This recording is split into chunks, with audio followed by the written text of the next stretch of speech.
You know, a dream is like a river, ever changing as it flows.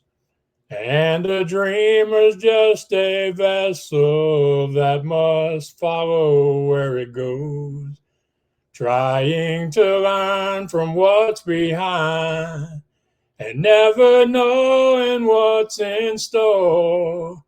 Makes each day a constant battle, just to stay between the shore. Hello, ladies and gentlemen. I am the blind blogger Maxwell Ivy, and I'm recording this for What's Your Excuse, which you can find at theblindblogger.net. Also, if you want to find my work in accessibility, you can go to theaccessibilityadvantage.com. And today I'm going to share a very important milestone that has occurred in my writing career.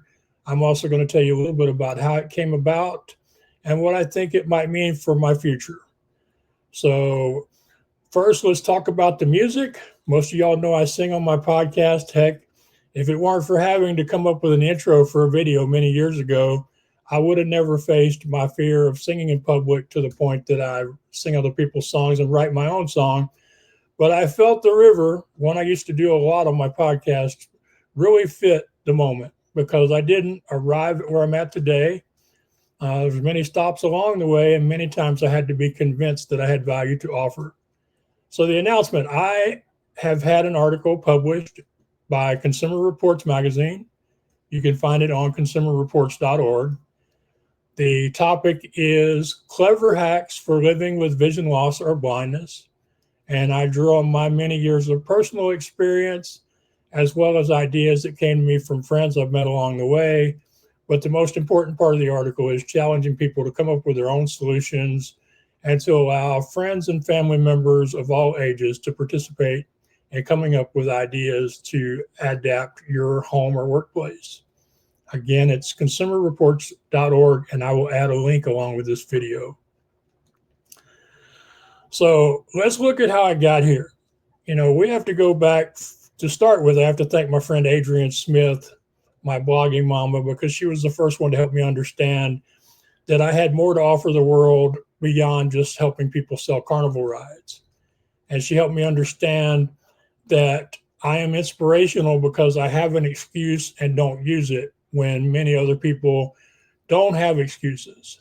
And yet they walk through their lives without taking on the challenges that they really want to. After Adrienne, there was Harlena Singh, who gifted me a guest post on her website that would eventually be called Life Lessons from a Blind Blogger. And it was because of that post and all the wonderful comments and exchanges with the readers that led me to accept my role as somebody who can inspire others and started theblindblogger.net. Along the way, I wrote a book. I wasn't planning on writing it, but I had written it. And Lorraine Regularly at Wording Well came along to help me publish it. And she's helped me publish 3 other books since then. And if she's watching this, she's wondering when I'm going to finish that next book. I'll get to it. So once we get past then there's the people at Vision Aware Peers, which is part of the American Printing House for the Blind's Connect program now.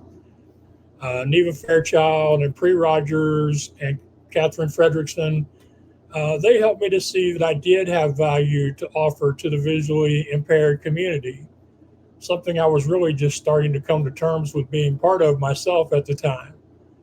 But they got me started. Later on, the people at AudioEye.com, first Maria Kelly, and then Elisa and Jeff and Mary Ella and Missy and the main guy there, Mike Barton.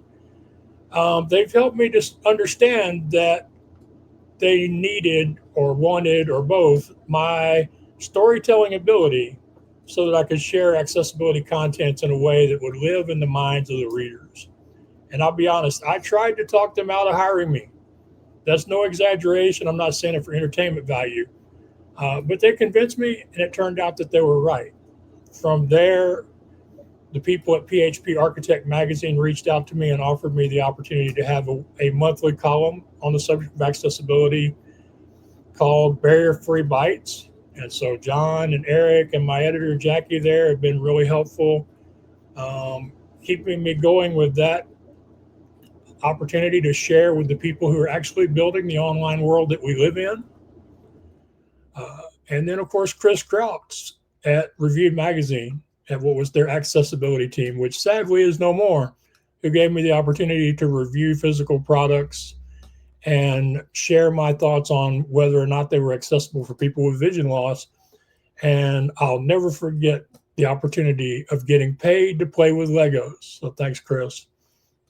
And then from all of these opportunities over time, I've come to understand more and more that I am a storyteller, and that while I may never see myself as being as good a storyteller as my dad, I am a really good one that people value. And I'm sure there are going to be more opportunities to write for other major magazines on accessibility and inclusion, or on inspirational and motivational topics, or on overcoming fear, or on using podcasting and other content creation to build a brand or a platform. I'm looking forward to that. And before I quit, I want to thank my family who have supported me throughout the years and encouraged me, even when some of them probably were secretly thinking, why doesn't he just get a job that will pay him a regular check? Thankfully, none of them ever said it, but I got to believe some of them were thinking it. So Michael and Patrick and Mom, the rest of the family, I really appreciate y'all supporting me. And hopefully this is just a beginning, that bigger, more regular opportunities are coming in the future. And before I end, I want to thank my dad, who taught me about storytelling, who helped me understand that a story has to make sense to the listener. And kind of like what Mark Twain once said about, don't tell a stupid story, tell one that makes sense. And I guess the reason I'll always think he was better at it than I am is because we had different bars of success. Nowadays I write a post, it brings in extra income, maybe it brings in my sole income in the future. And I entertain, I educate, I motivate, or I inspire. But when me and him were telling stories in our days as carnival owners, we were telling them to festival organizers, creditors. We were telling them to vendors and occasionally to law enforcement officers. So if we didn't tell a good enough story that week, we might not get to work. And if we didn't work, we might not get to eat. So back then, we told different stories for different audiences.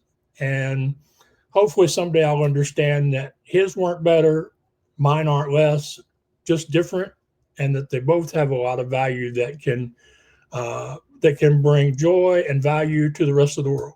Sorry. This has gone on longer than I planned, and probably longer than you wanted to. Thank you so much for listening. Again, the link will be attached to the video where you can go read the article. Please do let them know what you think about it. Reach out to them on social media, or send them a message somehow and let them know what you think about the magazine and the fact that they're willing to bring in a post on a topic like this. And until next time, please take care of yourselves out there. I'm going to finish with a little bit of the song, Don't Wait on Someday, because I tried to say no to some of these opportunities. I don't know what I was waiting on, but often waiting on someday isn't just not asking, it's not accepting. So if somebody has presented you with an opportunity that you didn't think you were ready for yet, and it hasn't already passed you by, reconsider. Think, yeah, it'll be hard. Yeah, it's more than I'm capable of, or more than I think I'm capable of. But why do I want to put it off till someday? And thankfully, I let friends encourage me not to say no. I let some of these business people convince me. And now here I am with this great opportunity. And like I say, who knows where it's going to lead next? Please don't put your stuff off till someday. You've got a dream in your heart, or a goal you want to chase. You keep making excuses, thinking you're in the wrong place. Go ahead and do it.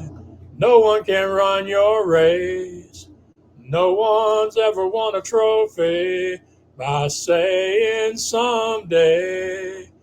'Cause you'll never have enough courage. You'll never have enough time. You'll never have enough money. You'll never have enough spine. Just do it as good as you can and do it better the next time. 'Cause if you're waiting on that someday, you'll be waiting the rest of your life. Item chooser menu. 100 for one item. End recording. End recording. End the record. Set not yet. End recording. Stream.